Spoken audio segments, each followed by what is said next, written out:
Under the roar of laughter that sliced through the night, they walked away. Every smirk, every mocking word, every sneer clung like burrs to their skin, refusing to shake off even as distance stretched between them and the crowd that had relished their humiliation. The sound did not fade, it rooted itself in memory, repeating like a cruel echo. They did not scream, nor weep, nor plead. They only left, eyes lowered, lips pressed shut, shoulders steady as though carrying a weight they had just agreed to bear forever. In the quiet that followed, the wound deepened. Days bled into weeks, and the sting of betrayal hardened into something colder, something sharper. The cruel chorus replayed every time they closed their eyes, but instead of drowning them, it forged resolve. What began as pain reshaped into purpose, a silent vow that one day every sneer would be remembered, every insult repaid not in kind, but in full. While the world forgot them, they did not forget the world. In the shadows they rebuilt, brick by quiet brick, every step measured, every move hidden. Years may have dulled the memory of their fall in others' eyes, but not in theirs. Behind locked doors and long nights, they sharpened their mind, gathered resources, and traced the outlines of their return. What had once seemed impossible became inevitable. They knew patience was not weakness, it was a weapon. Even so, the town was not invincible. Behind the smiles of those who had mocked them, cracks had begun to form. The same arrogance that had fueled their cruelty left them blind to their own vulnerabilities. Whispers of unpaid debts, secrets buried but not forgotten, alliances frayed. By greed, they noticed it all. Like a hunter reading tracks, they saw where the prey would stumble. Every lie, every betrayal, every laugh was written down, stored, preserved. They wove together a web of evidence, one strand after another, until it formed an inescapable net. The fools never knew they were being studied. To their enemies, the exile had been broken and forgotten. To the exile themselves, it had been time well spent. So when they returned, it was not with fanfare, not with noise, but with silence heavy as a storm before lightning strikes. Heads turned, surprise flashed across familiar faces, but laughter did not come. The figure who had once left in shame now stood taller, dressed in quiet authority, eyes calm and unreadable. They were no longer a target, they were a force. The arrogance of the antagonists remained their greatest weakness. They smirked, they bragged, they dismissed the quiet presence of the one they had wronged. And while they boasted, the noose tightened. Masks slipped, voices cracked, alliances faltered. Each subtle move brought the exile closer to the truth they would soon reveal. Then came the mistake. Carelessness born of overconfidence led the enemy into the trap laid years before. A signature misplaced, a falsehood spoken too freely, a hidden debt exposed. The moment clicked into place like the final piece of a puzzle. The exile did not rush. They had waited too long to squander their chance. The unraveling began in silence. Reputation by reputation, lie by lie, the exile dismantled their enemies. Rumors sharpened into truths, whispers became evidence, and one by one, those who had laughed found themselves exposed. It was not a sudden strike, but a gradual collapse, leaving no room for escape. Soon the pretenders could not hide. Their empire of mockery cracked under the weight of truth, and those who had followed them turned away in disgust. The audience that once jeered now watched in stunned silence, eyes shifting, whispers rising. Power drained from the antagonists, like blood from a wound, and then came the unveiling. The exile, once ridiculed, now stood calm as undeniable proof spread like fire. The world watched as lies were stripped bare, as arrogance turned to desperation. No shouting was needed, no triumph screamed. The evidence spoke louder than laughter ever had. Those same echoes returned, only reversed. The laughter that had chased the exile into the night now rang around the fallen pretenders. But it was different, hollow, cruel, and cutting. They tasted what they had once fed, only multiplied tenfold. From the ruins of that downfall, the exile rose, no longer a figure of pity or scorn, but one of strength, resilience, and unshakable resolve. Their dream, long buried under humiliation, now stood on firm ground, claimed on their own terms, and when the storm passed, silence followed. Not the silence of defeat, but of completion. Revenge was not a wild blaze, but a steady fire that burned until nothing remained but ashes. In that quiet, the exile did not gloat. They simply moved forward, knowing the truest revenge had already been delivered. Success itself was the sharpest blade, and it had cut deeper than cruelty ever could. The night was alive with laughter, sharp and merciless. They stood in the center of it, shoulders squared though every cruel word pressed down on them like stones. Mocked, dismissed, branded a failure, they did not defend themselves. Their lips remained sealed, their eyes calm, though inside their chest the humiliation burned hotter than fire. That fire, however, would not consume them. It would be buried deep, locked away, preserved until the day it could burn through those who had kindled it. Silence became their weapon. Where others expected rage, breakdown, or desperate pleas, they offered none. Instead, they gathered each sting, each insult, storing them like daggers in a hidden arsenal. Their mask was calm, their posture unbroken, and though they left under the weight of mockery, not one enemy sensed the truth that the quiet retreat was not surrender, but the beginning of something far greater. Alone, branded a failure, they carried a dream others believed dead. Yet in the shadows, that dream thrived, nurtured with patience and discipline. While mockers wasted their time basking in hollow victories, the one they had laughed at built, learned, and grew. Step by step, they shaped themselves into something unrecognizable, a future destined to eclipse those who had declared them worthless.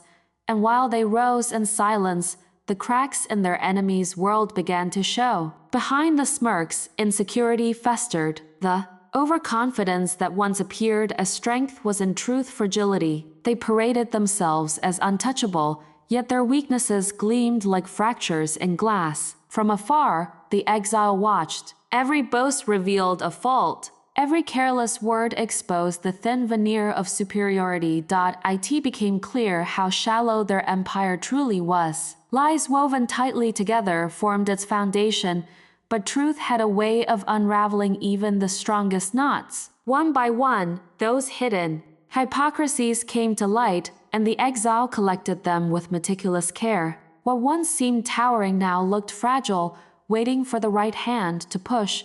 Feigning indifference, they drew closer, eyes open, voice steady. None suspected they carried weapons made not of steel but of truth itself. Every false promise recorded, every contradiction noted, every betrayal documented. Piece by piece, they constructed the case that would, in time, crush their enemies. Patience guided their every step. Revenge, they knew, was not served in haste but in precision.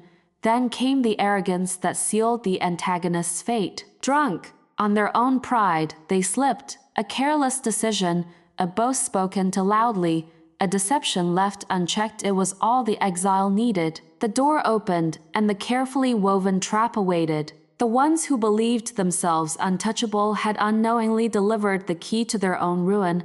Their return was quiet, but its weight was thunderous. No longer forgotten, no longer the figure of mockery, they walked back into the world carrying an aura that silenced whispers before they began. The fire in their eyes was not wild but steady, controlled, dangerous. People who once laughed now looked twice, sensing something had shifted, though none yet understood how much.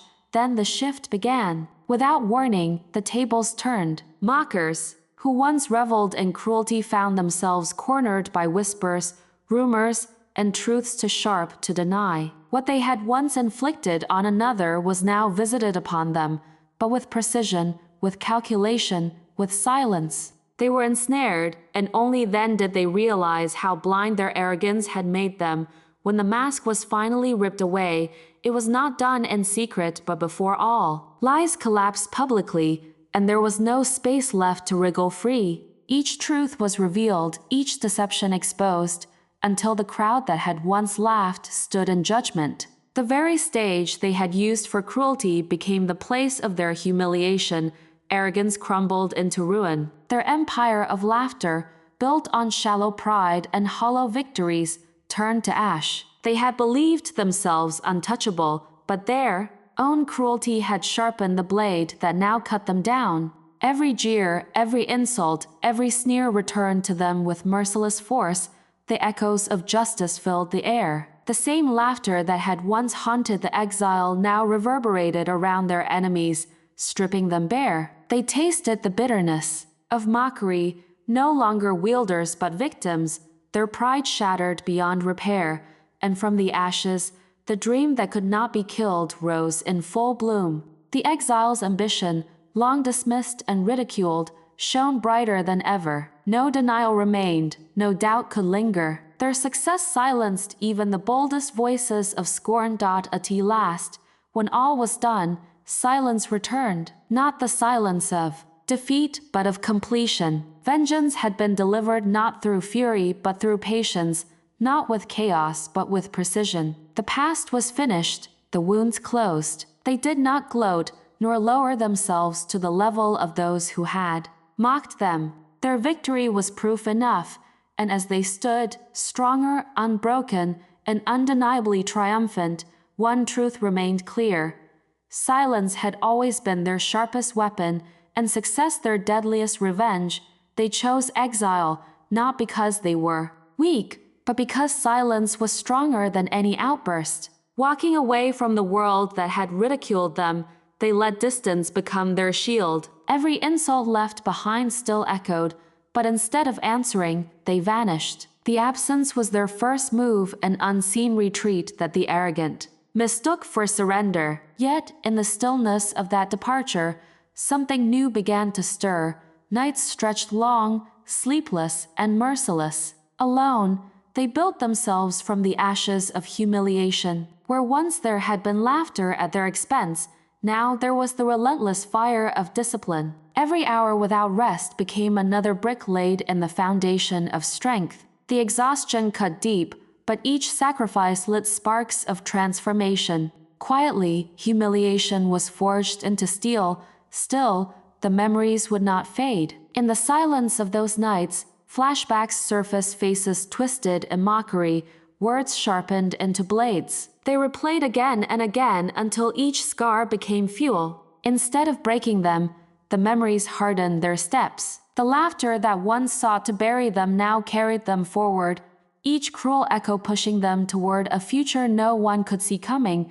The path was never easy. Hardship pressed down like stone. Plans faltered, resources collapsed, progress slowed to a crawl. Every stumble hurt, but none were wasted. Each fall carved deeper determination, sharpening resolve like a blade against stone. What others saw as failure was only preparation, each hardship another lesson, another test passed in silence, and in that silence they fed the dream. Hidden from every watchful eye, they built what no one believed possible. Work done in darkness does not need applause, and so they kept their victories buried, their progress unseen. The world thought them forgotten, but their dream was alive, growing larger with every day that passed. It breathed in shadows, gathering strength until the time was right. Meanwhile, far away, the antagonists reveled in arrogance. They laughed from afar, smug in their belief that exile had ended in failure. To them, the one they mocked was nothing but a memory, another victim left in their wake. Their arrogance was blinding, their overconfidence intoxicating, and in that blindness they never thought to look back, but the exile was climbing. Step by step, silent victories stacked higher and higher. Each milestone conquered in quiet became a secret crown. What seemed invisible to the world was in truth an ascent too steep to be ignored forever. They were no longer the person who had left in humiliation. They were something else entirely, something stronger, something unstoppable.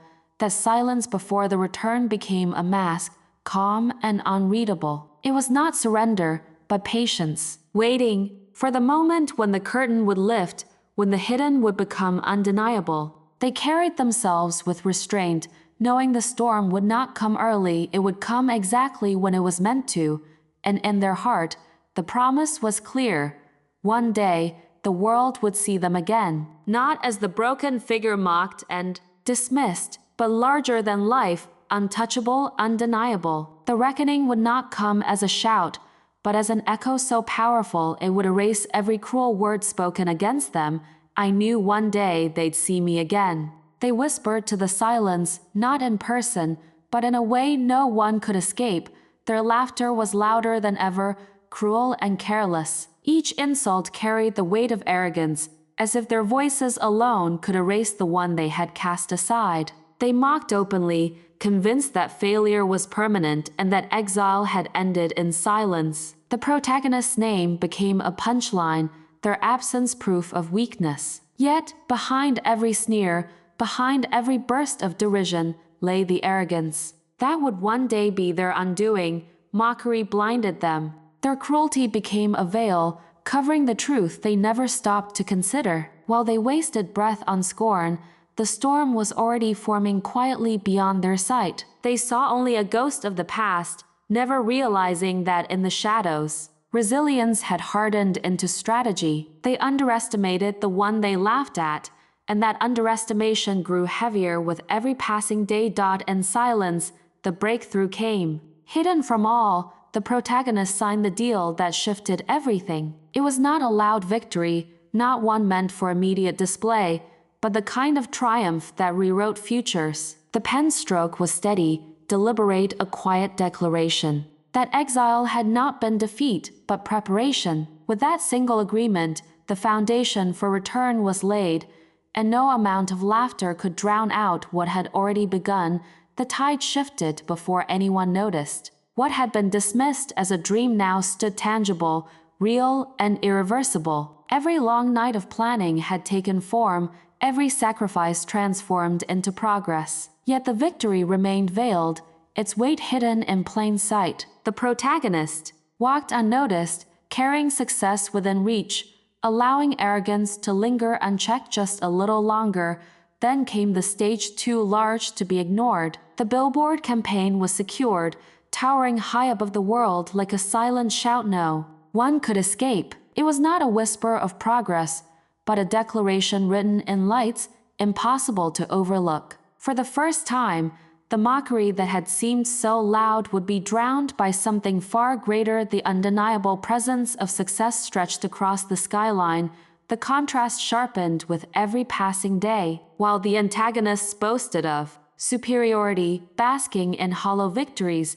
The protagonist had already rewritten the ending. Each careless word they spoke only made the silence more powerful. The story was no longer theirs to tell, it was already turning, though they had not yet seen it.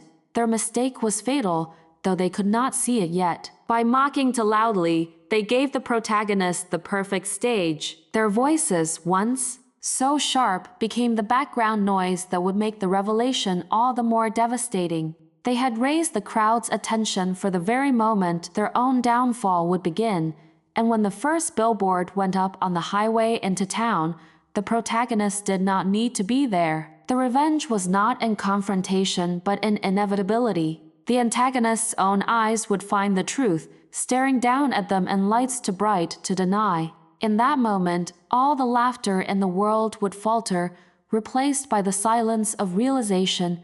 They froze the moment their eyes lifted skyward. Against the morning light, there was her face stretched across a billboard, untouchable and undeniable. The same face they had mocked, erased, and dismissed now loomed higher than their arrogance ever reached. For a breathless second, the street itself seemed to pause with them, caught between disbelief and dread. The world they thought they had buried was alive again, larger than they could ever hope to be. Disbelief lingered through the daylight hours. They moved about the city with their usual swagger, only to be struck down at every corner. One sign, then another, each carrying her success in bold letters they couldn't escape. The laughter that once filled their nights shriveled into silence as her presence followed them through every street. The city had become her witness, and in its daylight glare, their arrogance dissolved. They stuttered now where once they had sneered. Boasts turned brittle,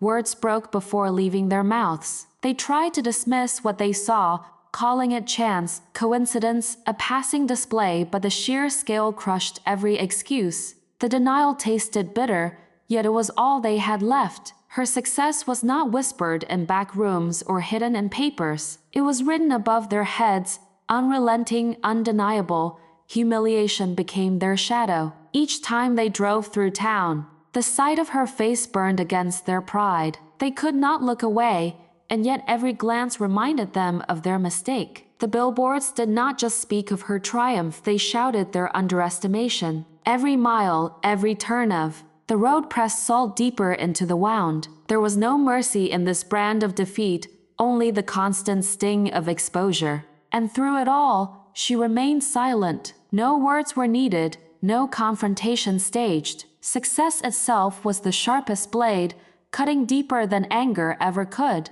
They searched for her response, for her presence, for some sign she had returned. To gloat, but there was nothing, only the silence that proved she had risen beyond them, untouchable, unbothered. It was her refusal to engage that hollowed them out most of all. The city became her poem, written in neon, glowing with poetic justice. Each light, each sign was a verse reminding them of the story they had tried to erase. Now it was their pride that burned, their own arrogance illuminating her triumph. What they once called weakness had grown into something so vast that even the skyline bent to her name.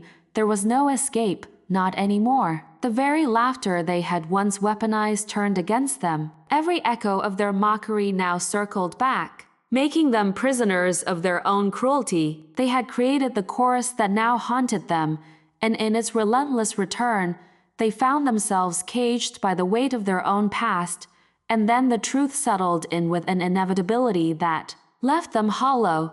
She was everywhere. Her voice, her face, her name woven into the fabric of the city itself. They could no longer ignore her, nor could they silence what she had become. The one they tried to bury was now inescapable. They couldn't escape me, her presence seemed to whisper from every glowing sign. I was everywhere they looked. The whispers came first, subtle as wind slipping through alleyways. People in the town who once cheered the antagonists now leaned in close, trading murmurs about arrogance gone too far. The stories of their cruelty, once dismissed or laughed off, spread like smoke, dense, impossible to contain. What had once been hidden in shadows was dragged into daylight, their downfall slowly becoming the favorite subject of public gossip. Every whisper cut sharper than any direct blow, reminding them that power built on mockery rarely stands long.